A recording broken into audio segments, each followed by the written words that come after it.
Coming up in today's newscast, the Givat Assaf terrorist Barghouti is finally arrested.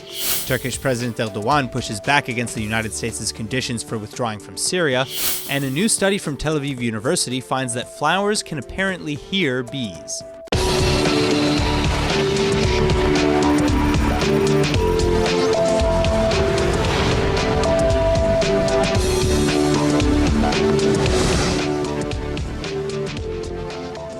Completing a weeks-long search, Israeli security forces finally captured and arrested on Tuesday Barghouti, who's suspected of shooting dead 2 IDF soldiers last month at the Givat Assaf outpost in the West Bank. During the shooting, the suspect also injured another soldier, and he's thought to be connected to the Ofra settlement bus stop shooting as well. In that attack, Assam and his brother Salih shot and injured 7 people and killed a newborn baby after it was an emergency premature delivery. Well, Shin Bet IDF and police services killed Salih in a shootout in December, just days before Assam shot the 3 soldiers in Givat Assaf. Assam was only finally caught last night after nearly a month of manhunts at an accomplice's home in the West Bank village of Abu Shukhaidim. And the arrest was just in time, too, as Barghouti is believed to have been planning another similar shooting attack. A Kalashnikov rifle, night vision technology, and large quantities of munitions, among other things, were confiscated during the raid. Assam's other brother was arrested over the weekend as part of the search.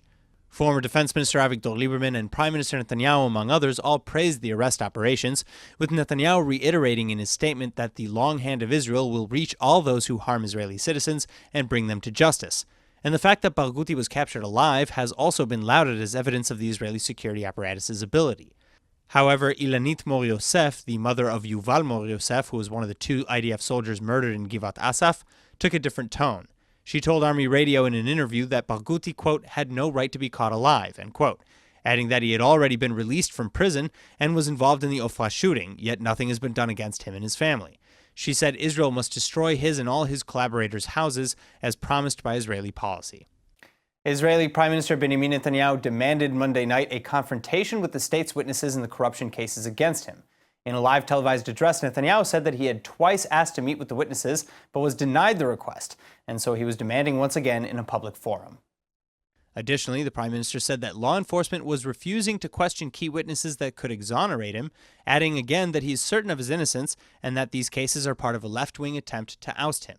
אני אמשיך להיאבק למען הביטחון שלנו.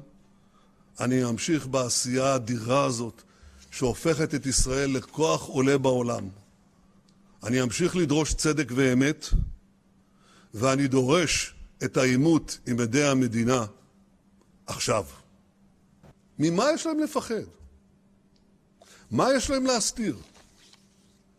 אני לא מפחד. לי אין מה להסתיר. ולכן הערב אני חוזר על הדרישה הזאת לעימות עם עדי המדינה. מצידי, שהעימות הזה יהיה בשידור חי.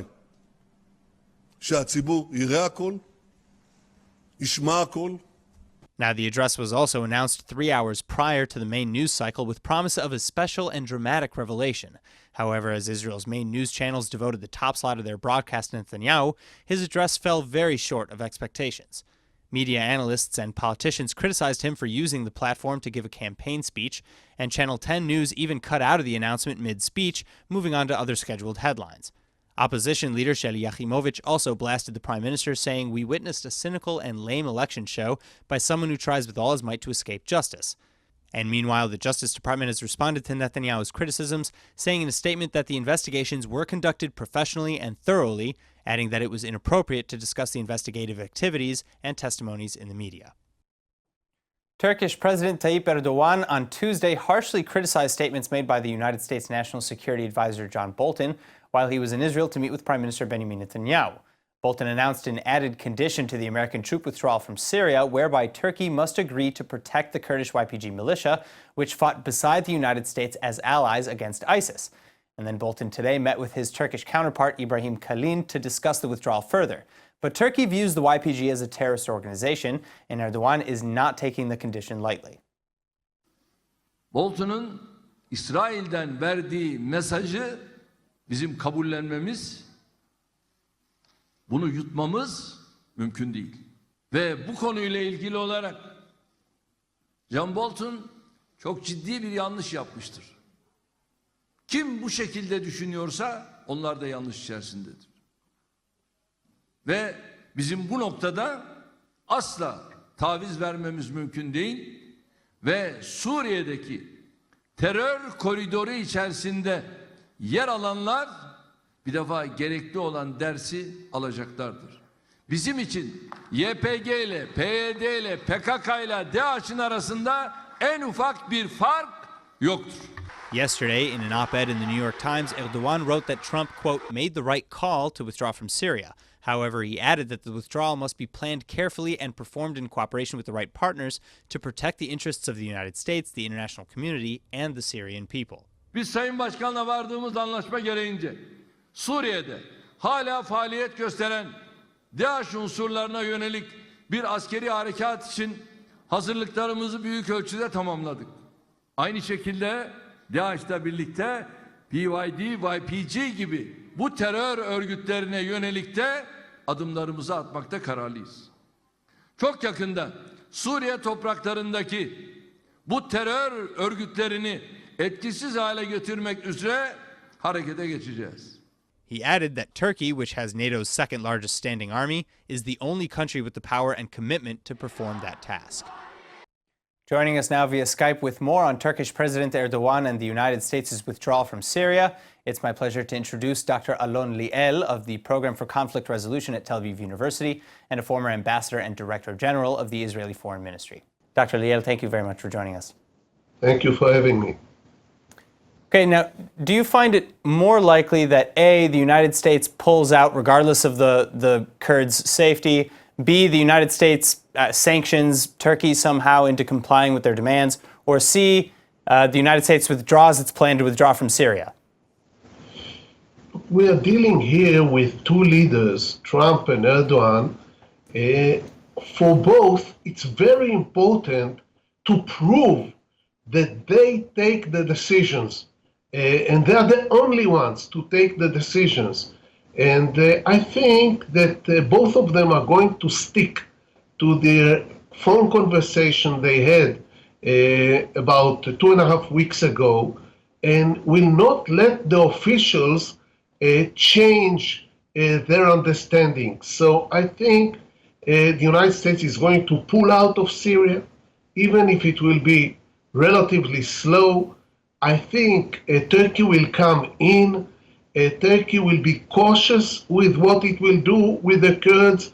Will be after ISIS too to prove Trump that they are delivering. And I think that the two leaders, whenever things are not functioning well, will come back to speak with each other. It's very important for both of them to show that they are strong and the only decision makers. Well, President Erdogan suggested that maybe he'll ignore President Trump and he'll attack the Kurds as he said that he would do. Do you think that the United States will respond militarily or politically in some way to this action? Look, so far, for what I read today about the meetings of Bolton, the understandings between Trump and Erdogan are above the conversation of the officials. They still have their understanding about going out. So as he sees it, his entry that is very soon, in a day or two, is not contradicting Trump, even if Bolton put up a new condition, do not harm the Kurds. But Erdogan sees himself acting in coordination with Trump. So, okay, well, what about Israel? Because I know that Israel has, in the past, has shown sort of a brotherhood, you could say, with the Kurdish people, a kinship. Do you think that Israel can or will, if they could, do anything to help the Kurdish people in Syria? First of all, the withdrawal of the troops, American troops from Syria, is a meaningful blow to Israel. Meaningful. If Turkey will come in, the north of Syria is not as important to Israel than the parts of Syria close to our borders. So I don't think that if Turkey enters, even if it will involve some tension with the United States, Israel will care a lot about what's going on in the north of Syria. It's far away from its border. Another point is that all the time Israel, especially Netanyahu, is stressing our enemy in Syria is Iran, not Russia, and not Turkey if they will enter. Don't forget, we still have diplomatic relations with Turkey. So I think the Israeli focus will stay on preventing Iran from expanding its presence in Syria. And you don't think that the withdrawal and maybe this this tiff between the United States and Turkey will in any way hamper Israel's ability, or really the region's ability, to push Iran back? I think Russia is more important here. I think the limitations on Israeli attacks on Iranian forces in Syria are coming from Moscow, not from the United States. So I see a big difference between the area around Damascus, the contact between the Damascus airport and the Beirut airport, and the north of Syria. So I don't think what will happen in the north of Syria will attract any Israeli military involvement or a lot of attention. I think if Turkey will go in, even if Turkey will stay for a while and then run the area through proxies, Israel will have to accept it. Okay, Dr. Liel, thank you very much for joining us. Thank you. In other news, just south of Hebron, Israeli border police forces located and detained 80 illegal Palestinian infiltrators from Yatta, Ad-Dakhariya, and Hebron in the West Bank. One was an 18-year-old armed with a knife who was taken in for further questioning, and another was the driver in a stolen vehicle. Despite the high number of arrests, though, border police officers reported that this is just another day in the life. In a statement released this morning, border officers said, quote, "This is a daily effort that prevents terrorists from entering Israel and harming Israeli citizens." Meanwhile, however, a soldier in the Orthodox Netzach Yehuda unit has just been sentenced to an 18-day detention in military jail. He was fighting with border police officers and attempting to free settlers who were being detained on suspicion of throwing rocks at Palestinians in the West Bank. This just a few weeks after two other soldiers were suspended for practically the exact same reason. The IDF spokesperson said an investigation was opened last month after the two suspected soldiers in question tried to release settlers who were detained during illegal protests in Beit El. The settler protesters were demonstrating against the terror attacks in Givat Assaf and Ofra, and while the IDF has a zero-tolerance policy for this type of insubordination, many are still clamoring to support the arrested soldiers. 6 mothers of the soldiers in the Nachal Haredi unit even penned and sent an open letter to the IDF ombudsman and the outgoing IDF Chief of Staff Lieutenant General Eisenkot, asking them to rethink their policy and punishment of the boys. The IDF has not yet responded. In the day after the Palestinian Authority pulled all of its personnel from the Rafah border crossing between Egypt and Gaza, Egypt has now closed all entry through the gate to Gazan Palestinians. This despite Hamas forces having taken over for the PA in terms of staff. The Palestinian Authority announced its decision as a form of protest against Hamas's activities as of late, in which over 500 PA employees in Gaza have reportedly been detained or arrested by the Hamas terror group. The decision also marks yet another instance of the growing tensions between the two Palestinian factions, Hamas in Gaza and Palestinian Authority President Abbas's Fatah party in Ramallah. Hamas kicked Fatah out of the Strip in 2007, and all attempts to reconcile have since failed. Egypt, however, has been attempting to mediate, and Israel has been working independently with both the Palestinian Authority in the West Bank as well as with Hamas to a degree in Gaza. Palestinian Authority officials in the West Bank have blasted the international community, though, for circumventing unification efforts by working with Hamas. Efforts like Qatar's pledged $90 million in funding to the Strip in the form of $15 million cash installments, and Israel's allowance of said payments and aid to continue entering Gaza. That being said, the latest Qatari installment of $15 million has reportedly been stalled. Some report that the stall is in response to these latest internal Palestinian clashes. Other Israeli media reports say Israel asked Qatar not to follow through with the payment, though, as a retaliation to the rocket fired into southern Israel from Gaza earlier this week. An explosive incendiary device shaped like a drone and attached to a bunch of balloons also entered Israel from Gaza this week, landing in an agricultural field. The so-called drone had the logo of Gaza's engineering college on it and exploded when police sappers were inspecting it. Thankfully, no one was hurt. In a new report published by the London-based Asharq al-Assad newspaper, Iraq's first Deputy Speaker of Parliament, Hassan Karim al-Kabi, has now called for an investigation into officials who allegedly secretly visited Israel in 3 delegations this past year. According to the report, Kabi, who is reportedly close to a well-known Shiite leader, said in a statement that to go to the occupied territory is a red line and an extremely sensitive issue for all Muslims. Israel's foreign ministry announced on Sunday that 3 Iraqi delegations visited Israel in 2018, and media reports expanded to say that a total of 15 Iraqi leaders and personalities, both Sunni and Shiite, were members of those delegations. Further, according to Israel's Chadashot News, the delegations visited the Yad Vashem Holocaust Memorial, met with academic leaders to discuss Jewish Iraqi history, and also even met with Israeli government officials. All this despite the fact that Baghdad does not recognize Israel and maintains 0 diplomatic ties. In fact, the 2 countries are still technically in a state of war with one another, and Iraq also publicly supports the Arab League's boycott of the Jewish state. As such, the first Deputy Speaker, al-Ka'abi, also called for an investigation to be opened to identify those who went to the occupied territory, particularly if they are lawmakers. This is not the first time that Israeli-Iraqi ties have recently come under fire, though.